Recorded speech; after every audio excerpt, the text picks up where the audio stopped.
Congressman Scott Garrett has publicly battled Fed Chairman Ben Bernanke over housing policies, and he's called for reform of Fannie Mae and Freddie Mac. So we wanted to know, now that the housing market is recovering and Fannie is reporting record profits, what does Congress do? Mr. Garrett is a New Jersey Republican. He's here to answer that and much more on Market Makers. Congressman, it's a pleasure having you. Thank you for joining us. Good to be with you. Thank you. You have called Fannie Mae and Freddie Mac the essence of crony capitalism, and many people would agree with that. But you have to wonder where the impotence for reform at Fannie and Freddie is going to come from now that they're making taxpayers so much money. So it might be, for some people, a reason not to do anything right now because they're throwing billions of dollars back on the money that they basically borrowed that was lent to them or given to them in the past. But we know these things are cyclical, one, and two, that they're holding around 90% of, they and FHA are holding over 90% of the housing market. We know both of those things are not sustainable. Today they're doing well. Tomorrow we could find ourselves right back in the situation they were before, meaning a taxpayer bailout, and some of us do not want that to continue. One money manager wrote in a Bloomberg View opinion piece that now that Fannie Mae is making money again, quite a bit, not to mention, the government should seize the opportunity to put them on a path to recovery rather than killing institutions that properly managed could help stabilize U.S. housing finance for generations to come.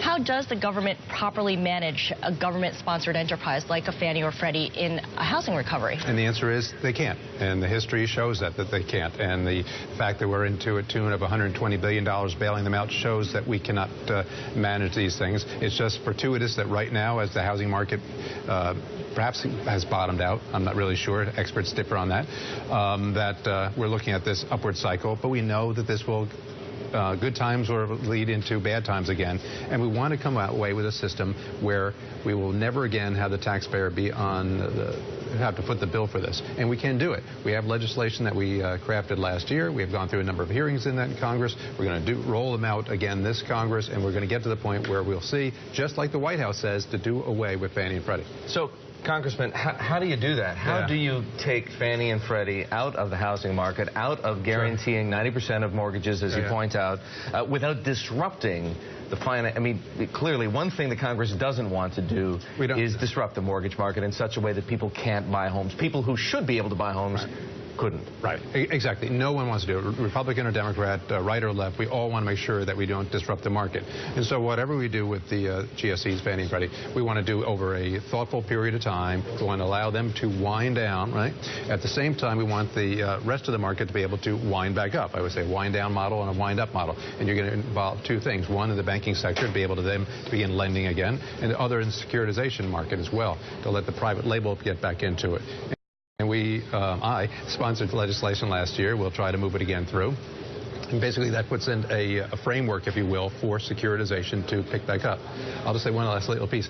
Is some of us who are purists on capitalism would say that you really don't need the government to even create this framework for the securitization piece, and I might agree with that, but also we need to have legislation in place that you actually have something out there as a framework, so as it winds down, this will wind up. We can sunset that off or do something else later on, but we can get to that point. Right. I mean, what indications do you have in the banking industry, for instance, that there is someone there to lend out all those mortgages and to buy up those securities? So good point. So we do have to talk to the banking sector, and as you all know, there is money sitting on the sidelines waiting to invest both in the banking sector and the investment sector. And so we have talked to the players on the street, if you will. Are they waiting for this to get back into it? And what's the one word that they always come up with?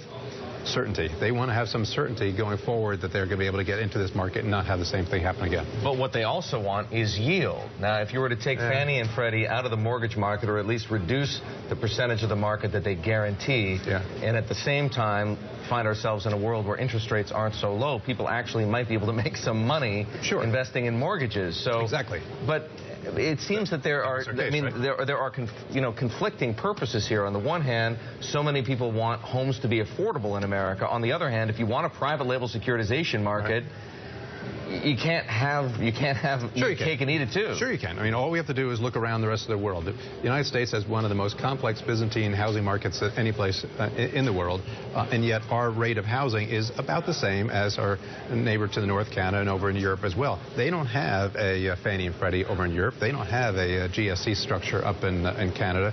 So I'm not saying we want to model Europe, but we can certainly see that we can do better than we are right now. I guess what I'm trying to find out is, on the one hand, right, federal interest rate, Federal Reserve interest Interest rate policy is clearly a distortive influence in the mortgage market right now. So let's try to take that off the table. Okay. To what degree do you believe Fannie and Freddie are distorting the mortgage market?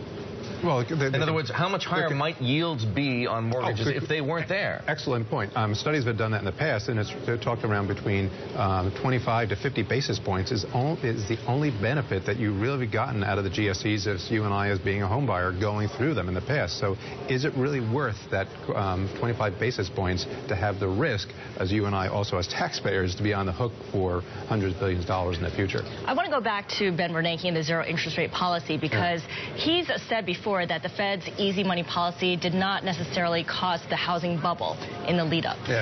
He's also said at the same time, though, that the easy money policy that the Fed maintains right now has helped housing prices rise. Exactly. You kind of called him out on it, and he said you can have it both ways. Isn't that neat?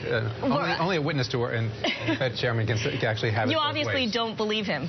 Well, how can you have it both ways? To be able to sit there on the panel one day and say that it's not because of our policies in the past with easy money policies, it was not the run-up of these bubbles or any other bubbles, for the housing bubbles or any other bubbles, but now our easy money policy is what is leading the fact that we're going to get to a better GDP in this country and better housing policy in the future.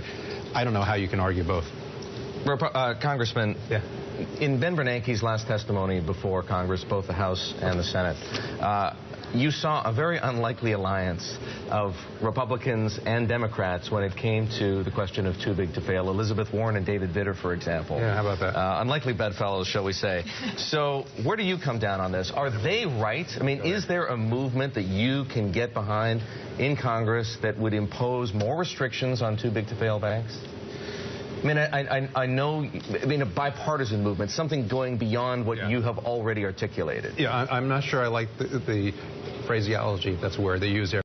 More restrictions, different restrictions perhaps, and your next question is what are those restrictions? I don't have the answer to that right now, but your ultimate question is can we achieve a bipartisanship on this? I believe absolutely, because going into the whole Dodd-Frank piece of legislation, Republicans were saying too big to fail is going to exist even after Dodd-Frank. Democrats said no way, Dodd-Frank solved it.